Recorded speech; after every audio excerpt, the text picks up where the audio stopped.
Hi! In front of me is INFINIX Hot 20i, and today I would like to show you how you can manage auto rotation on this device.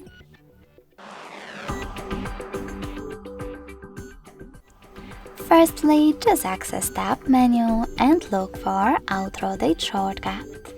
When you find it, click on it. As you can see, mine is green. That means that auto rotation is now enabled, but you can always disable it by tapping on the same shortcut again.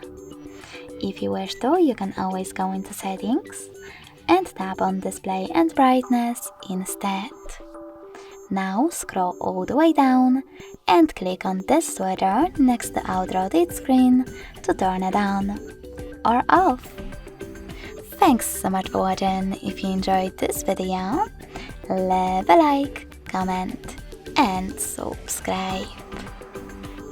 Bye!